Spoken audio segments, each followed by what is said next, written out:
This is a huge question. It's nearly an existential lifetime question. Well, I always start with those. We try to talk to people, to sensibilize people, to tell them if you use ChatGPT, be aware that all your data stays in the box. What gets in the box stays in the box. Don't hand over any confidential data, stealing data, scraping the internet. And I found it absolutely unethical to use a product what was built on stolen property. Ethics is not a topping that you just put on top of your model. It is something that's not baked in, it's embedded. It needs to be designed into the process. And that's absolutely not the approach any of the big tech companies have. What I don't like are the narratives.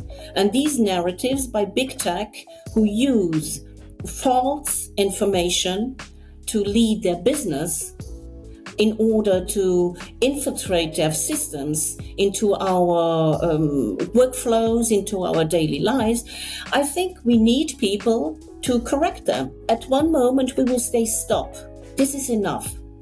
You cannot just thrive and build profits on our belongings, which is our data. If you lie non-stop about you being ethical, it's not that the people believe your lies, but they are being skeptical about everything you do. We want responsible innovation that really serves people, not harms people or puts societies or companies at risk.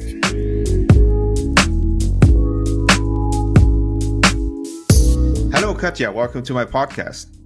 Hello, John. Thank you so much for having me.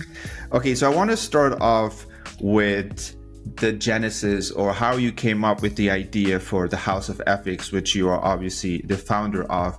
You described it previously as a COVID baby, I think, in one of your previous interviews. So could you explain a little bit how you got to that idea to founding this company and what your previous background was, or did that influence you in creating this in any sort of way?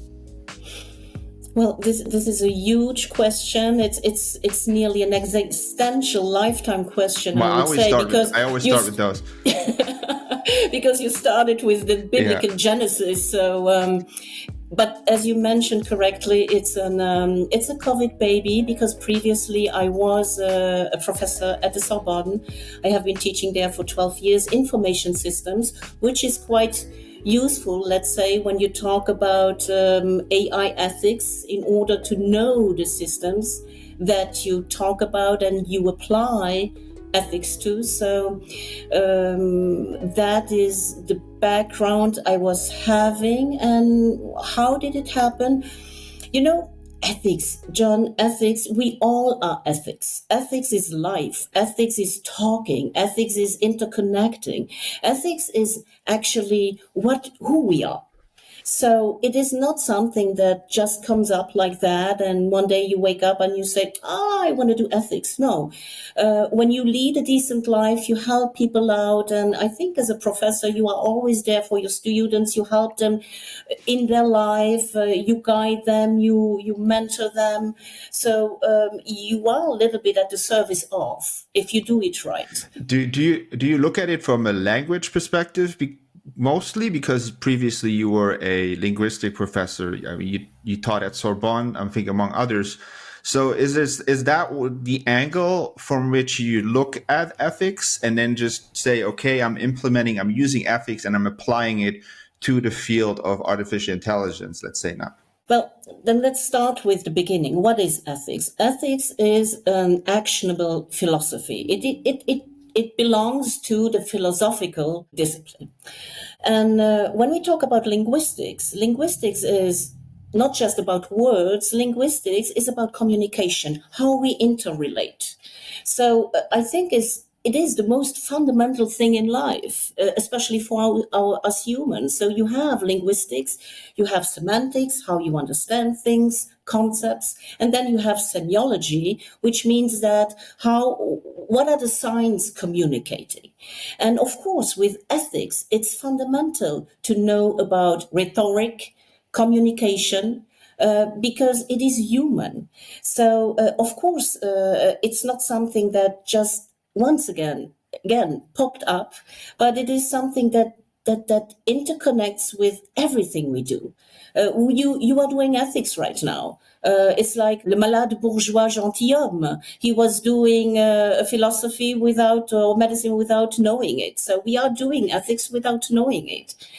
And I think one of the, and you were asking that previously, what was actually the motivator, the catalyst?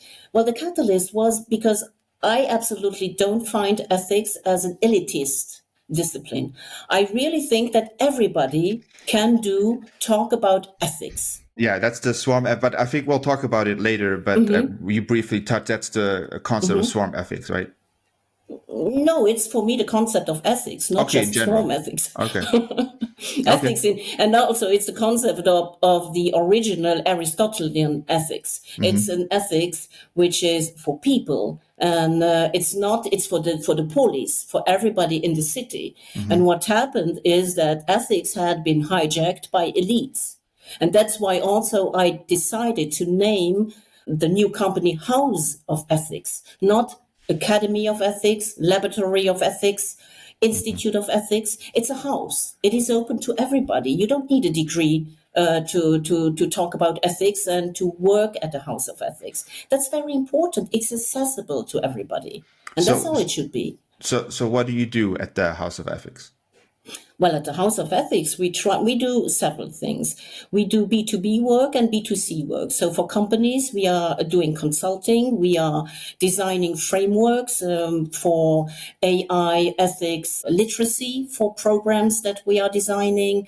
We are helping people implement or companies implement their products in a legal and ethical framework. So that's what we do. But also on the let's say that the mainstream track, we try to talk to people, to sensibilize people, to tell them if you use ChatGPT, be aware that all your data stays in the box. What gets in the box stays in the box. Don't hand over any confidential data. So you need to tell people, you need to inform people in order for them to make informed decisions, which is ethics. But aren't we handing over confidential data automatically when we use ChatGPT? Oh yes, of course. Yeah. Right now, everything, all Riverside here, of course, everything is scraped and used to, even if they don't say it, Zoom, any video calling software, everything that lands in the cloud is used. And even if they promise us that they won't use it, of course they use it to train their AI models. Everybody's using that. So everything, once you are connected with your computer, you are exposed. So when I was doing research, I was curious because I think, if I remember this correctly, please correct me if I'm wrong. I think you said that you do not use generative AI, like large language models. I don't want to say at all, but at the very least, not for content creation. Is that correct? And if that is correct, could you explain why? Yes, that is absolutely correct, John. And when ChatGPT came out in November 2022, the House of Ethics was one of the very first to decline to use ChatGPT. And everybody was asking us, why are you doing that? You are retrograde. You are not going with the innovation. Why are you doing denying that? progress. Yes. Exactly. Yes. So yeah. we are, and then I had to explain a lot where this decision came from. First of all, as I told you, I know what IT programs or IT databases, data lakes, profiling, slicing, dicing.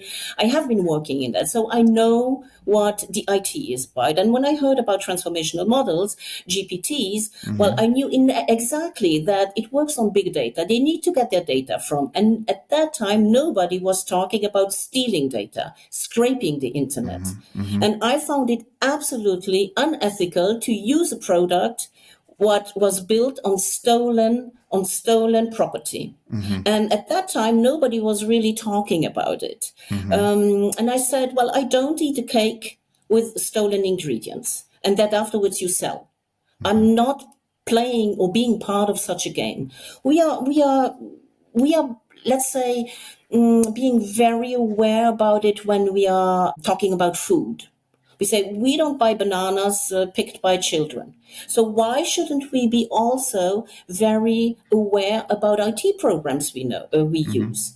And that was my explanation. And the second thing, for ethics, it's absolutely not appropriate to use any hallucinating or immature technology, which these tokenized models are. So it's absolutely not fit for our business. So are you saying that you don't think, because you say hallucinate, so you think that those large language models are still not accurate, or you cannot rely on them consistently? Of course, they will never be accurate. That's the Not core of even the. with the newest, let's No, say, that's the ChatGPT no. 5.200 euros per month subscription. Yeah. You Well, don't even think those are reliable? no, of course not, John. That's the technology. It can't be reliable. It's tokenized, and What do you once you mean by understand, tokenized? What do you mean by well, tokenized? well, tokenized, there are many, many courses and classes on the internet where you can check what tokenization is. And I think that's fundamental. Tokenization, probabilistic tokenization, what these models are, even if you twist a little bit the temperatures and the parameters here and there, the fact is that these models have no semantic understanding. They just juggle and put everything together. And sometimes it works and sometimes it doesn't. That's why they make up citation, quotations, and especially in healthcare, they come up with completely new organs. We just we just heard about that. So it's extremely dangerous. So I think what you're saying is that those large language models don't even know what language is, right? All they do is they just calculate the most probable outcome, and then they give you an output, right? That's what Yes, you're referring to, right? we call it language, but in Right. They don't have the concept of language. no, of course not. Even back in the 80s when Kasparov lost against IBM. Of course, Big Blue did not know what chess playing was. Right. It was just executing orders. And the orders, or let's say the scenario on which it was trained, which is important. So the training data is extremely important. And of course, they have no understanding. That's what John Searle with his Chinese room was talking about. It sounds like if they are talking Chinese, but they don't understand or have the concept of what Chinese or a language is. And Chomsky says the same. So one of the reasons why I was looking forward to this conversation is because you have a little bit more of a critical stance towards AI. Correct me if I'm wrong. I don't think you're against AI in general, No. but you're just critical when it comes to some issues like trust, data, safety, the ethical part, which I think is great, because I think for you, ethics is not only a nice to have thing, but it should be integral to the programs and the software, or the AI software that we're building. And so let's talk a little bit more about the broader picture. What do you think right now? How important do you think ethics is for, let's say, the big players, or not even just the companies that are involved in creating AI software? Well, I think, as we heard Sam Altman when he said we have to bake in ethics, ethics is not a topping that you just put on Right. top of your model. It is something that's not baked in, it's embedded. It needs to be designed in, because into the process. And that's absolutely not the approach any of the big tech companies have, be it Microsoft, IBM, Apple, Amazon, Anthropic, Mistral, everybody. So, why is ethics important? As you said, I'm absolutely not against technology. I was even in the 80s when I was working in New York. I was one of the first database managers at Booz Allen and Hamilton, which is like a big competitor to McKinsey. I'm a very tech oriented person, but, and that's the but, what I don't like are the narratives. And these narratives by big tech who use false information to lead their business in order to infiltrate their systems into our workflows, into our daily lives, I think we need people to correct them, to say this is not how it is, especially now when OpenAI again is talking about open models. They are not open. An open model is when you also put transparency on the training data. What they don't do. Mistral doesn't do it either. They call it open models. Arthur Mensch, he always said, well, this is business confidential information. We cannot talk about our training data because it's scraped. So you see, and that's, I think, one of the missions of ethics. Like for you journalists, you need to ask questions. You need to bring up the truth amongst all these narratives that sometimes mislead or distort what the product really is about. Well, I think part of the problem for these big companies is that, well, at the end of the day, I mean, no matter how mission driven they say that they are, and let's be realistic, at the end of the day, what matters most is that the shareholders are happy, right? Or that the people, that the income is there. And, through history, I feel like ethics is a lot of times it's happens to be in the way sometimes. Let's put it, that's the best way I can put it. It happens to be in the way sometimes of that, right? So how do you align? Because I think you used the word alignment a lot, I think, when I listened to your previous recordings. So how do we align the ethical component with the mission-driven opponent and, of course, the money-making component, I guess? Well, I think that because there we need a switch. Right now, all these billions and billions that are poured into new models like the thinking machines now from Mira Murati, 2 billion, we haven't even seen the product. So venture capitalists, business angels just invest into anything that has a name on it. And I think it's certainly not coming from the funding part, like you said, the stakeholders. It will not come from the engineers themselves because they all belong to a small, narrow family. They all come either from Google, from Facebook. But I think, John, and this is important, and that's where ethics is important, it will come from the end user. It will come from us all. It will come because at one moment we will say, stop. This is enough. You cannot just thrive and build profits on our belongings, which is our data. Lawsuits are piling up in courtrooms because of that. The creative economy is saying stop. The journalists are saying stop. So. And the users, they feel it right now that something is off. But isn't this, for example, for ChatGPT, isn't that somewhere in the terms and condition part where they say in very small letters we will take all your? I mean, this has been a problem forever. I know, I've always told people, I was like, do you know why Facebook is free? Right, like, that was right in the beginning. It is free because you actually agreed to this somewhere. When you registered, you told them you can just have everything, all my data, and then use it to sell it to advertisers. So isn't this a problem that already exists in this tech model since like Facebook? So it seems to you have more faith in humanity, I guess, than I do at this point. I do. I absolutely do. Otherwise, I wouldn't do anything of what I'm doing. But who, like you correctly said, John, who reads the terms of... Nobody reads them. And that's actually what all these big companies are speculating on. And that's how they're protected from lawsuits. Exactly, that's it. And that's why I say again, that's why we need journalism. That's why we need ethics to inform, to say, be careful. This is actually what it means if you tick this little window here. You agree on, look what happened just a week ago with all the private conversations from Meta AI. Was all publicly available because they clicked the share button. Right. They did not know what this share meant. So, of course, you just click it like you click pop-ups, boop, boop, boop, and share. You don't even ask with whom.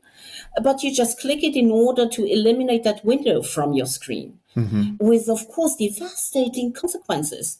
And now that we found out that all the ChatGPT private conversations by lawyers, by doctors, were exposed Yes, yeah. on the internet again. Yeah. This needs to stop. This absolutely needs to stop. And they get away with it all the time. But I don't think. But isn't at the end of the day the people in charge of these big companies that have to make this switch? And I guess my question is, how do we make them change this? Not via bona fide. That doesn't work. All these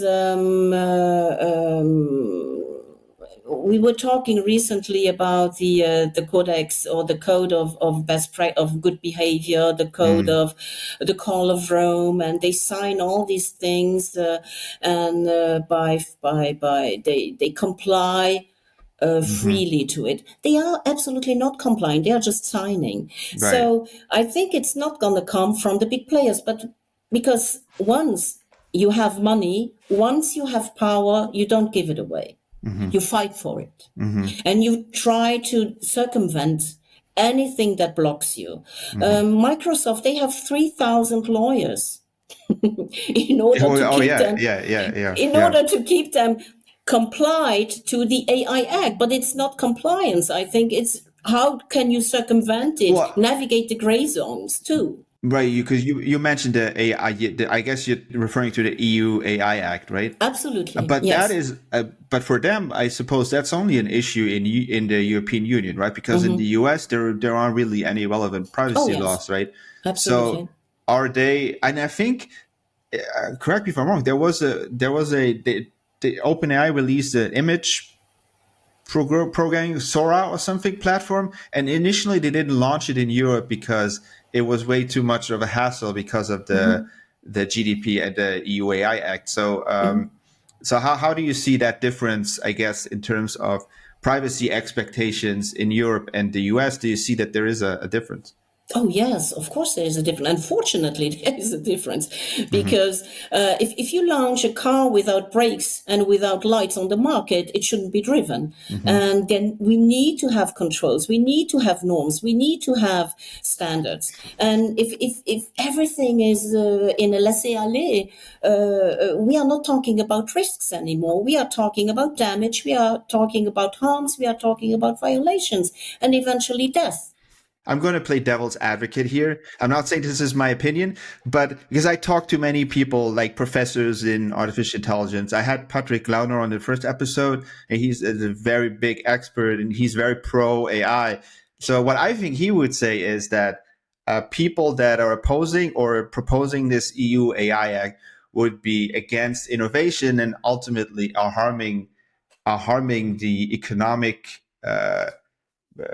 prosperity of Europe, and then eventually just would be so behind that they eventually would just die. I don't know, just being very extreme here. So how would you respond to an argument like that, I guess? Well, I think this is actually the platitude that's circulating all around. Everybody is saying that the EU AI Act is stifling innovation.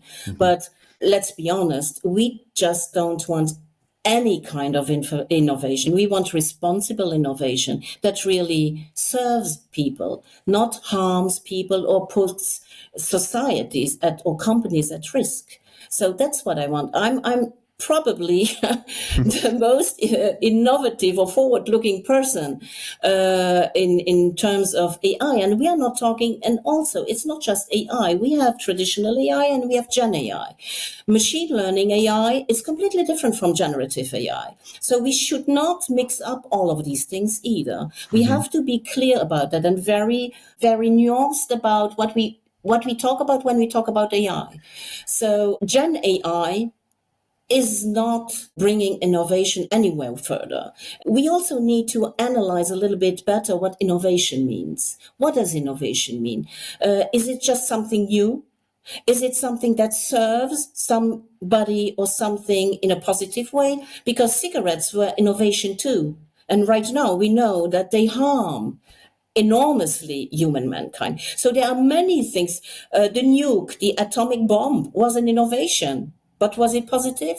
So we have to really think about what innovation we are talking about. And these concepts of disruption, innovation, competitiveness, and productivity need to be reanalyzed or rethought under the light of new technologies, frontier technologies. That's the thing. Okay, so because you mentioned the aspects of innovation, so I think right now, and there's different phases of AI. So I think we're still in the task specific, what I call like the task specific AI. So what AI can do at the moment, mostly for the most part, is they can do something really well, like I don't know, let's say ChatGPT. They can generate text.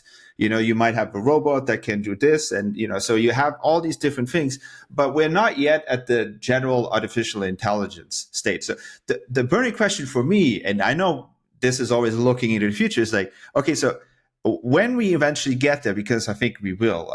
I mean, some people might say we won't. What will that look like if? And that's where the ethics part come in. If people right now don't put in the necessary safeguards to make sure that this doesn't go, off the rail.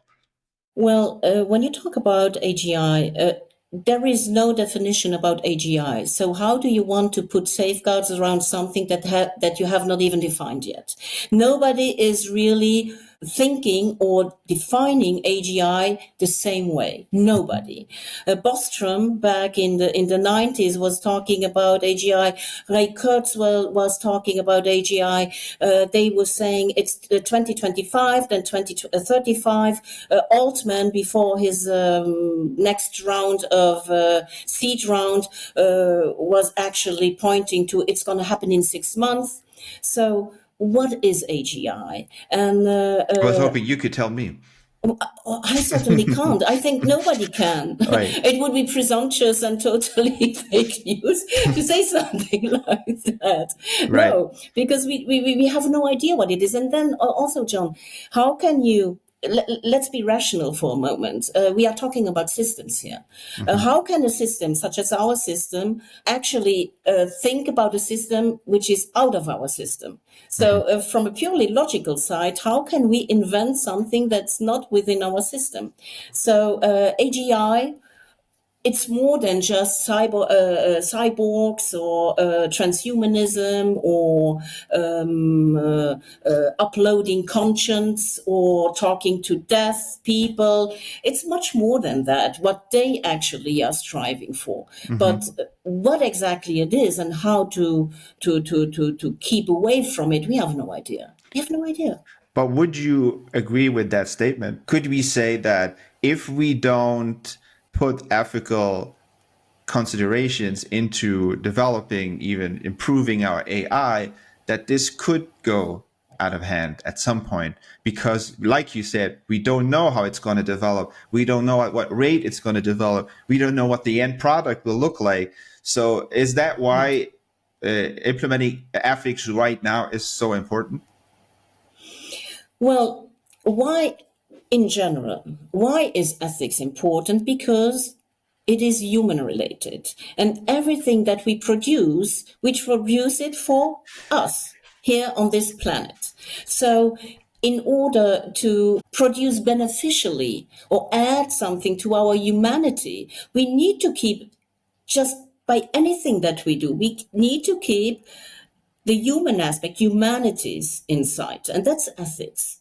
So yes, of course, we can design a general framework which says it shouldn't harm, like the 4 laws of Asimov in robotics. A robot should not harm, it should obey, and etc. So we can do these things, but once we are there, we need to adapt. It should be adaptable. It should not be carved in stone. Mm-hmm. So what happens when, because you work a lot in consulting, what happens when you tell people this and you focus on the ethics part and you approach companies? Are they saying, no, we don't want to hear this, we just want to know how that works? So what's the response when you stress the human element of AI? Well, actually, the companies who are our clients, they come because they want that. So the C-level and the executives, the boardrooms, so the upper level decision makers actually want that for their company, for their customers, and so there is no need to explain why it's important, because these companies are the companies who are purpose-driven. These companies are the companies who are inclusive. These companies are the companies who really care about and know. They just come to see us in order to structure it, in order to maybe get help in how to generate money through it, the return on investment aspect, which we do also consider. So we are not philosophers with long tunicas coming in the company, and we do sessions about collective ethics prayers. That's not what we do. We are managers. We have been holding management positions. We have been executives at the House of Ethics. I've been leading departments, teams. So you need to be down to earth with it. And at the end of the day, they want to see a balance sheet. And so that, of course, we know. It's not just floral, ethical chanting. I don't know if I'm being extremely pessimistic, but when I look at companies, and obviously, in the way they communicate to the outside, they're very, oh, AI is great, we want to implement AI on every level, this and this and that. But I think the reason they think this is so great is because, well, eventually they can just replace people, in these positions for much cheaper rate, and I think that is what they're actually really, really like about this. Am I seeing this wrong, or are these people actually very human centered and ethics based? Oh, I think you know absolutely well that you're right, Oh, okay, and we good. call that. It's good to hear. It's good to hear that confirmed. Yeah, good. But we we call that ethics washing, or Ethics washing. Okay, okay. virtue signaling, Virtue signaling. and Yeah, I heard before. Yeah, you yeah. see, because it should be in your absolutely for companies. It should be on your website. You should have a code. It should be written. But there are words, and then you have actions. Mm. And actually, ethics is about action. It's an actionable philosophy. So it's about decision making. And those companies who just talk about we are ethical and trustworthy, and then at the end you see the results. What happens? The opposite. Of course, you are, and then we touch what you have been just talking about that in the very first moment when we connected, John, about trust. So, and that's the essential part. If you lie nonstop about you being ethical, it's not that the people believe your lies, but they are being skeptical about everything you do. Yeah, And that's the absolutely. part. Yeah, it's a little bit like the boy who cried wolf. If you just say it all the time and it's not true, people will Right. will It's end up. like, well, there's no wolf, and then suddenly, Yeah, so it will end up. Well, so because one thing that particularly for me is of great interest and really worries me is like, I think there's just going to be a huge displacement of jobs. I think it's inevitable as this evolves. So yeah. how do you see, and how do we as a society, from an ethical perspective, how do we react to that? So how do we adapt to this change in landscape of the job landscape? I personally think that we should not be alarmed too much about it, Okay. because look, when the second industrialization happened with electricity, I first knew you were people going to say that. were. Yeah, well, Yeah. that's a Tesla, Edison, Tesla. People were first, they were afraid, then they were fascinated, and then later on they adopted it, and new jobs were created, new ways of. It influenced everything. It influenced medicine. It influenced education. So Mm, I don't really think that. The good thing about people is that people can adapt. We can adapt.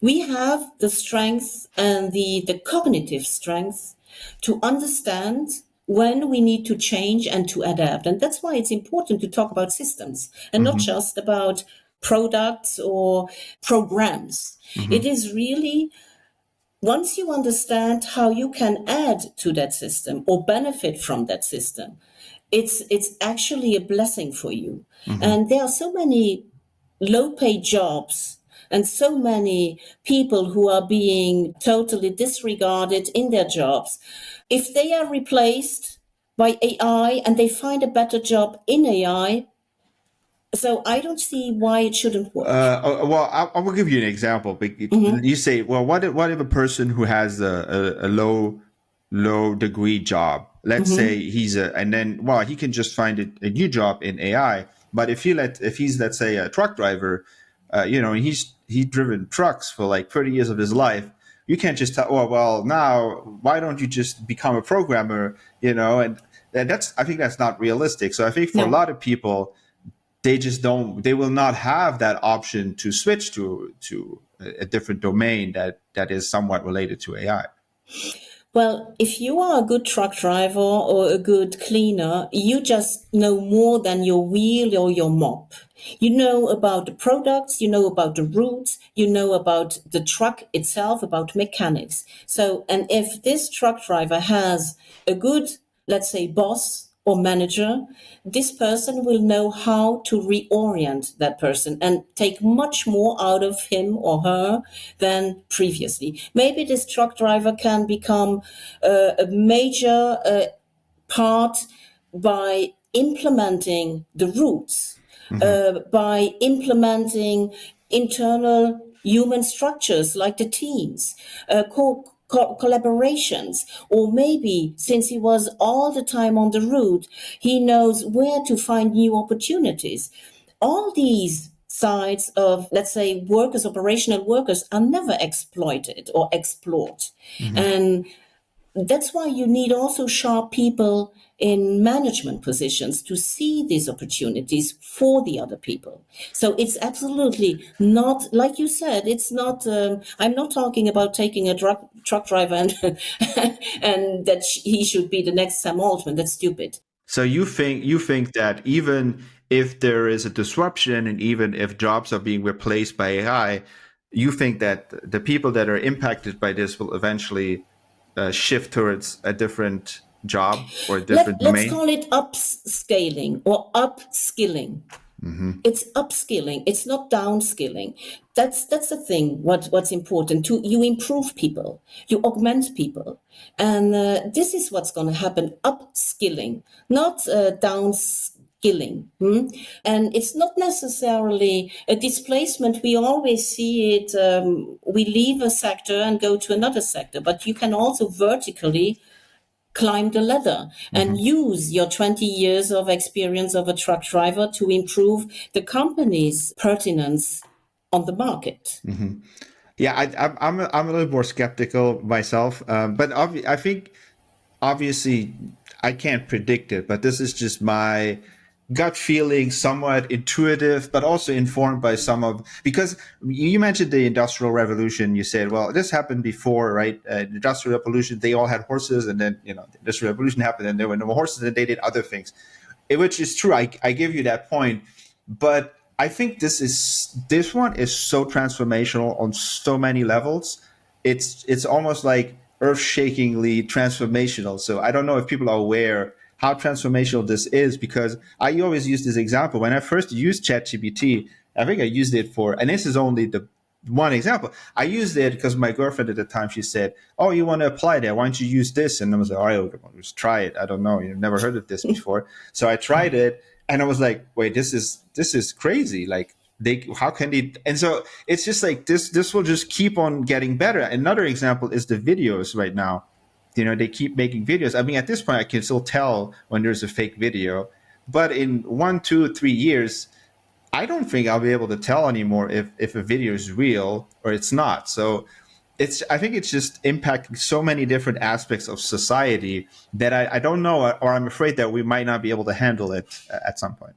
Or Well, maybe I'm overreacting. I don't know. This is just an overly negative view that I have, I suppose. no, it's a cautious view. I don't think that you have a negative view. It's a view that emerges from your questioning. So it's a perfectly valid view. And if we didn't have such views, we could not really talk soberly about right now in which part of the timeline we are right now, at the beginning, in the middle, or have we already reached the end? Certainly not. So, but in order to come back, is what is so transformational about it? It's very transformational because it infiltrates the bias of us humans.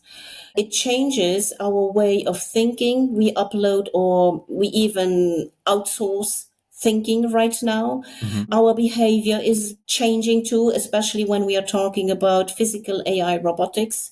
We will be completely different with robots than we will be with people. And maybe afterwards we will be the same with people than we are with robots.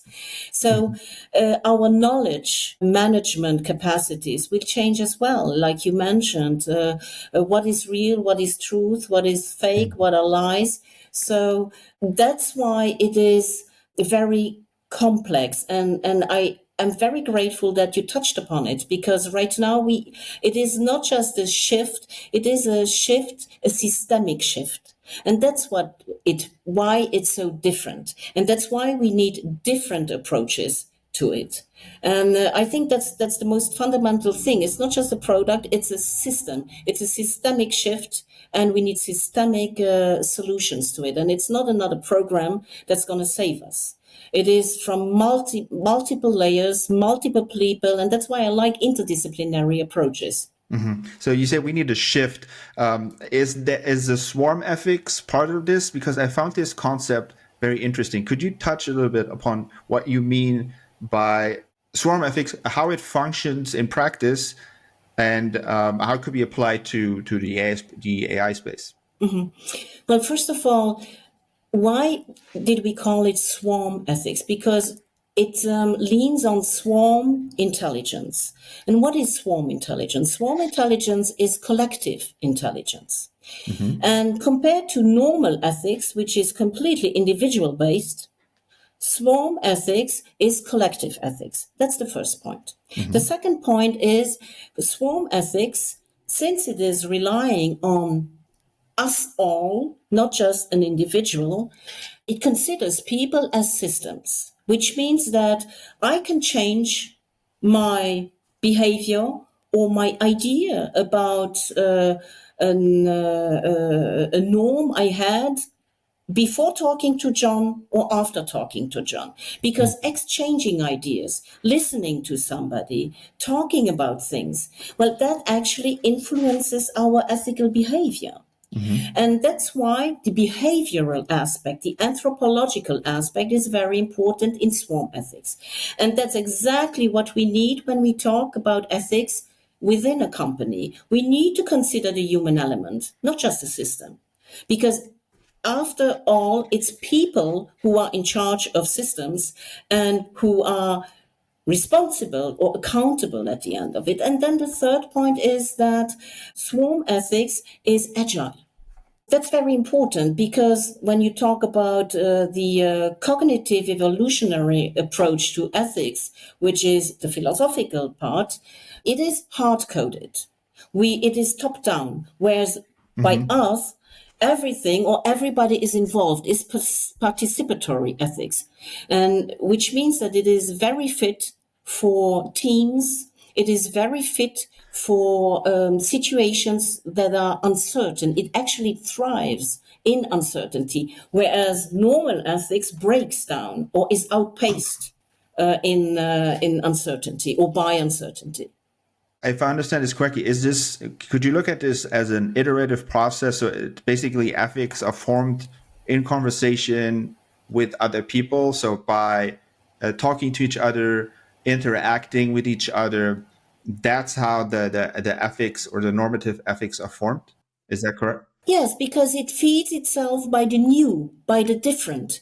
That's why it is pluricultural. We like people from different cultures. We like people with different backgrounds.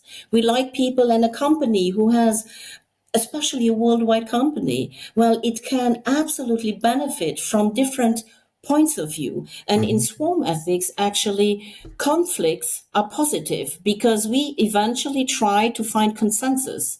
And even if it's not perfect, you see the swarms in the sky. They always avoid obstacles. Maybe it's not the perfect route, but they avoid it and eventually incrementally adapt. And everybody in the swarm has a responsibility. It's shared responsibility. It's not just the top one who tells you, you have to do this and that. These are regulations. Ethics is not about regulations. Ethics is about acting, participating, empowering people. But what if, and I'm going to use an example, maybe, what if there are some bad faith actors with questionable ethical standards? Would they still be able to influence the ethical outcome in such a system, or would they be rooted out by other people? Or how would that work in practice? Well, that's the question you really, for a scientific answer, our director of interdisciplinary research, who is one of the best experts in complex systems here in Europe, Dr. Daniele Proverbio, he would tell you that it eventually balances it out. Okay. So that's the positive side because it's adaptable. And if you have, of course, one bad apple, it will be balanced out. If you had 80% of bad apples, it cannot be balanced out. Right. So that's, of course, normal. Huh? It's not also a panacea to save the world, but it is something what we see where teams are really reinforced. They really feel that they are doing something, adding to the meaning of something, and purposes can be reshaped. And also thinking cybersecurity in terms of or resilience in terms of systems that are adaptable, systems formed by people who have real responsibilities, not just responsibilities on paper. Well, that works much better than those who follow the PDF list and the checklist. That doesn't work. Okay, I think I understand your point from earlier now when you said that, well, it's we the people who have to change it. It's not necessarily companies. Yeah. So is it a decentralized system, essentially what it would be, right?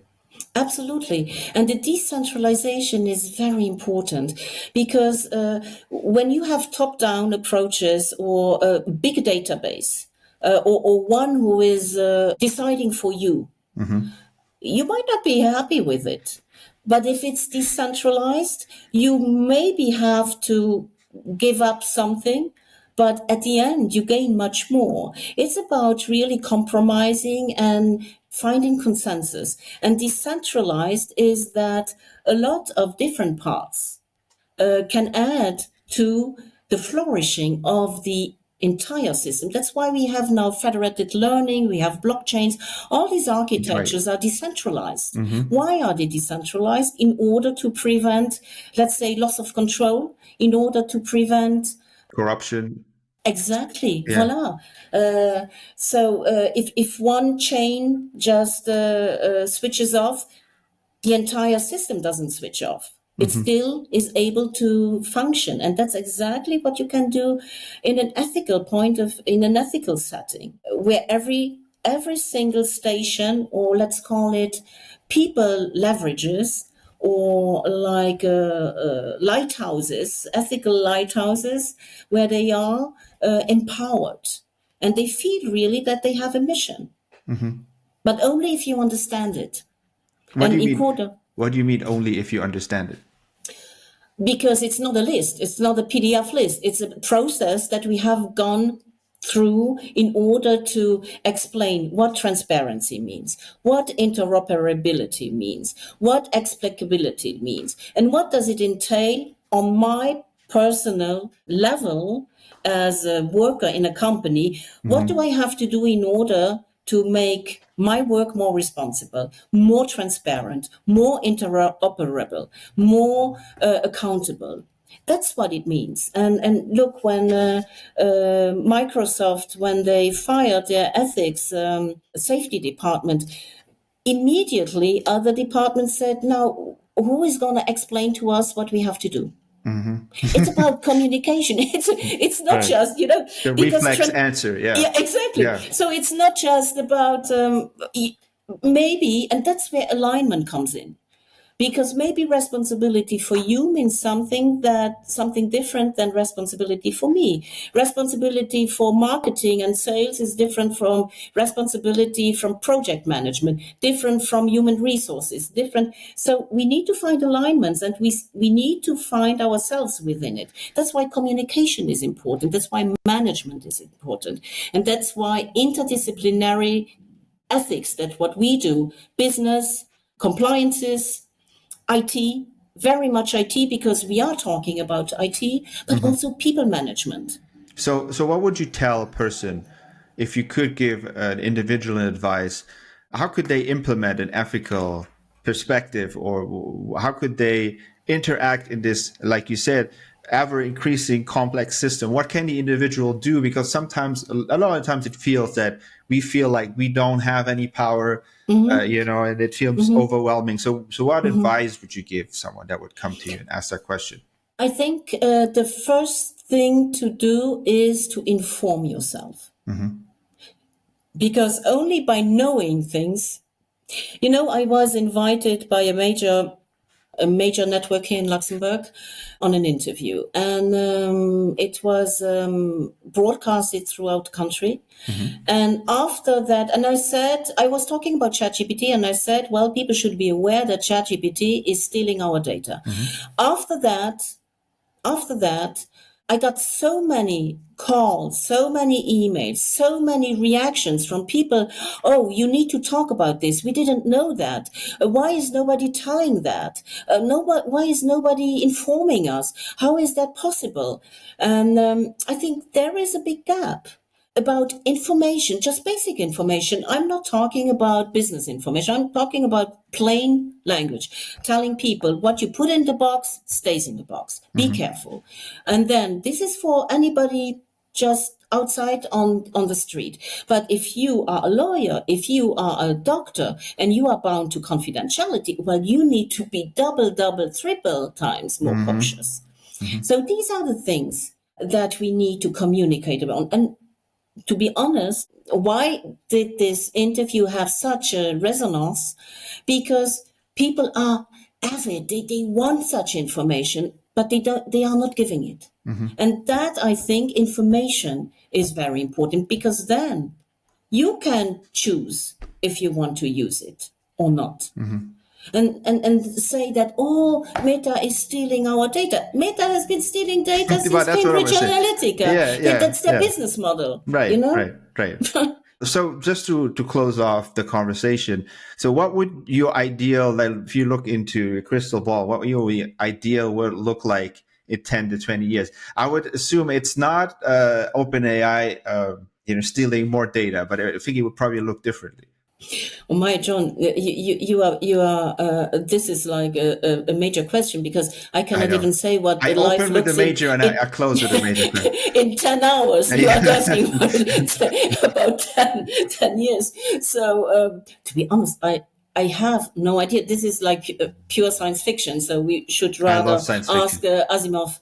He would be very well in answering that question. But what I can say, I can talk about hopes. That's what we can do. Okay, let's do that.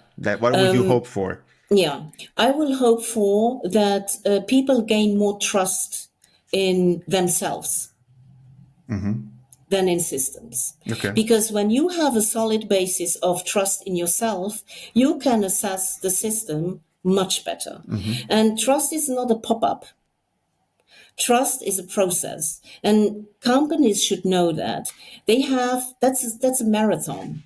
It's not just about talking about trust, it's about acting. It's about everyday behavior. It's about what you do, how you treat people, your customers, your staffers. Once again, I will not close with a system. I will close on humanities, because that's what ethics is about. It's about empowering people. It's about trusting in people. It's about collaborating together. It's about sharing knowledge together in order to augment, improve, and increase.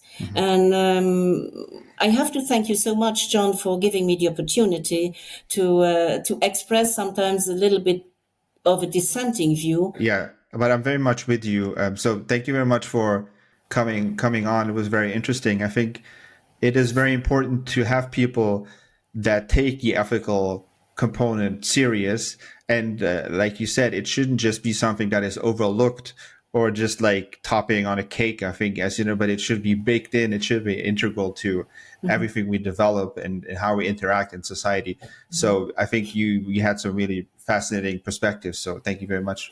John, may I just ask one little thing at the end? Absolutely, whatever you want. I really would like to stress also the fact that ethics needs to be independent. In what sense? In what sense? That ethical labs cannot be founded by Google, by Meta, by any big tech company. Because, of course, it taints a little bit the ethical purity. We need to be, when you talk about ethics, the only master on board is ethics. It's not money.